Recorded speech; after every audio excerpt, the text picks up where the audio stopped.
bread, rice, potatoes. If you live with diabetes or prediabetes, chances are you've been warned to stay away from foods like these. And at first glance, that advice seems logical. These foods are carbohydrates. Carbohydrates raise blood sugar, so the conclusion becomes simple: avoid them. But here's the issue. Bread, rice, and potatoes aren't rare or occasional foods. They are the backbone of meals across cultures worldwide. Entire populations have built their diets around them for generations.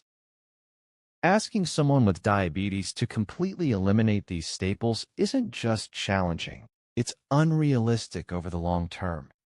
And advice that can't be sustained long term rarely leads to lasting health. What I want you to understand is this: you don't have to eliminate these foods. What actually matters is how you prepare them, what you eat them with, the order you eat them in, and when you eat them. Handle the same food differently, and your body responds in a completely different way. Once you understand the biology behind this, you gain practical tools you can use daily without turning your entire lifestyle upside down. My name is Dr. Robert. I'm a preventative medicine physician and longevity researcher with decades of clinical experience. I've worked with thousands of people managing type 2 diabetes and prediabetes. And one pattern shows up again and again. The patients who do best over time aren't the most restrictive. They're the ones who understand the biology well enough to make smart, sustainable choices within a normal life. That's what today is about. Before we continue, an important clarification. Everything I'm sharing is based on peer-reviewed research and is intended for educational purposes only. I'm not your personal physician. Always discuss dietary or medication changes with your doctor, especially if you're using insulin or glucose-lowering medications, because the strategies we'll discuss can significantly reduce post-meal blood sugar and may require medication adjustments. Now, let's get into the science. One of the most powerful and most overlooked tools for blood sugar management is something many people have never heard of: resistant starch.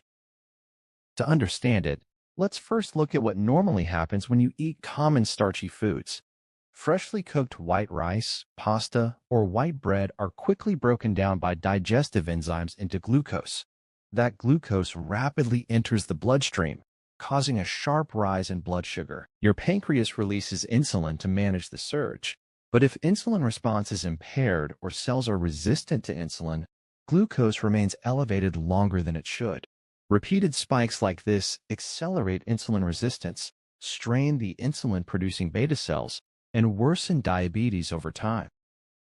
Resistant starch behaves very differently. As the name suggests, it resists digestion. Instead of being broken down in the small intestine, it passes largely intact into the large intestine, where gut bacteria ferment it. This fermentation produces short-chain fatty acids, including butyrate, a compound with powerful metabolic effects. Butyrate improves insulin sensitivity in muscle and liver cells, reduces systemic inflammation, and strengthens the gut lining. In other words, resistant starch doesn't just reduce blood sugar, it actively improves the underlying metabolic dysfunction driving poor glucose control. Here's where this becomes incredibly practical. You can dramatically increase resistant starch in foods you already eat without changing the foods themselves, simply by changing preparation. When rice, pasta, or potatoes are cooked and then cooled, some of the starch restructures through a process called retrogradation. The starch forms crystalline structures that digestive enzymes can't easily break down. Cooling these foods in the refrigerator for about 24 hours significantly increases resistant starch, and when you reheat them, much of that resistant starch remains intact. The food tastes nearly the same, but the metabolic response is very different. Studies consistently show that cooled and reheated rice or potatoes produce lower post-meal glucose and insulin spikes than freshly cooked versions. Same food, same portion, different preparation, very different blood sugar curve. Beyond preparation, some foods naturally contain high levels of resistant starch. Legumes, beans, lentils, chickpeas, are among the richest sources. Steel-cut oats contain more resistant starch than instant oats. Slightly underripe bananas contain more resistant starch than fully ripe ones, which converts starch into sugar as they ripen. The next major strategy is food pairing. Carbohydrates eaten alone cause the sharpest blood sugar spikes. When you pair carbs with protein, fat, fiber, or acids, digestion slows and glucose enters the bloodstream more gradually. Protein pairing is especially powerful. A large meta-analysis found that adding protein to a carbohydrate-containing meal reduced post-meal glucose exposure by up to 50%. Protein stimulates GLP-1, a hormone that slows stomach emptying and smooths glucose delivery, similar to the mechanism used by some diabetes medications. Dietary fats have a similar effect. Fat slows gastric emptying, reducing the height of the glucose peak. This is why rice with beans is metabolically gentler than rice alone, and why potatoes with olive oil or butter raise blood sugar less than plain potatoes. Acids add another layer of benefit. Vinegar, lemon juice, and lime juice slow starch digestion and improve insulin sensitivity. Fermented foods like kimchi or sauerkraut provide similar effects while supporting gut health. The third strategy is food sequencing, and it's one of the most powerful tools available. When you start a meal with bread or rice, glucose hits your system immediately. But when you eat protein and vegetables first, they slow gastric emptying before the starch arrives.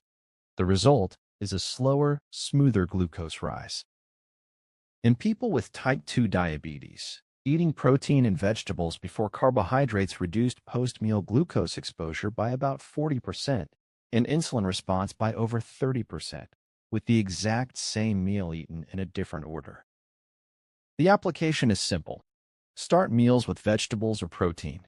Save starches for last. Even at restaurants, wait on the bread and begin with salad or protein. The fourth strategy is post-meal movement. A simple 10-minute walk after eating significantly lowers post-meal blood sugar. No gym, no workout, just movement. Walking activates the soleus muscle in the calf, which absorbs glucose through an insulin-independent pathway.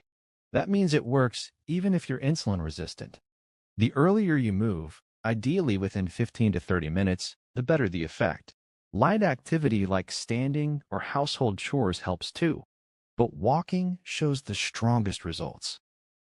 The fifth strategy focuses on carbohydrate quality. The issue isn't carbohydrates themselves, it's how processing has altered them. Fine white flour is rapidly digested because enzymes can access it instantly. White bread, pastries, crackers, and instant cereals flood the bloodstream with glucose. In contrast, intact whole grains and legumes digest slowly. Steel-cut oats, barley, farro, beans, and lentils release glucose gradually, producing flatter blood sugar curves and better satiety. Think of it this way. Fine flour is sawdust on a fire. It burns instantly. Whole grains are logs. They burn slowly and steadily. Over time, that difference matters enormously. Fiber deserves special emphasis. Soluble fiber slows glucose absorption. Insoluble fiber supports gut health. Both feed beneficial gut bacteria that improve insulin sensitivity.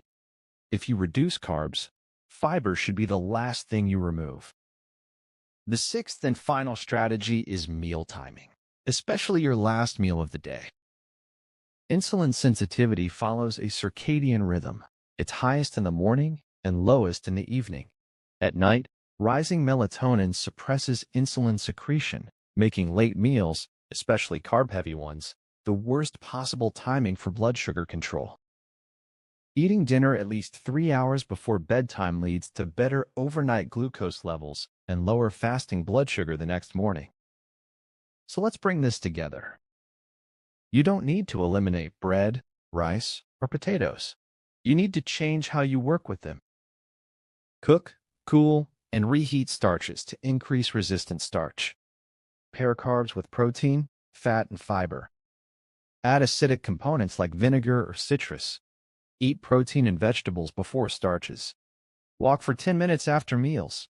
Choose minimally processed whole carbohydrates. Finish eating at least 3 hours before sleep. These strategies don't remove joy from eating. They give you control. Your body hasn't failed you. It's been operating with incomplete information. Give it better inputs, consistently, and the improvement often comes faster than people expect. I'm Dr. Robert. If this gave you tools your appointments never had time to explain, subscribe and share this with someone who's been told only what they can't eat without ever being taught how to eat intelligently. I'll see you in the next one.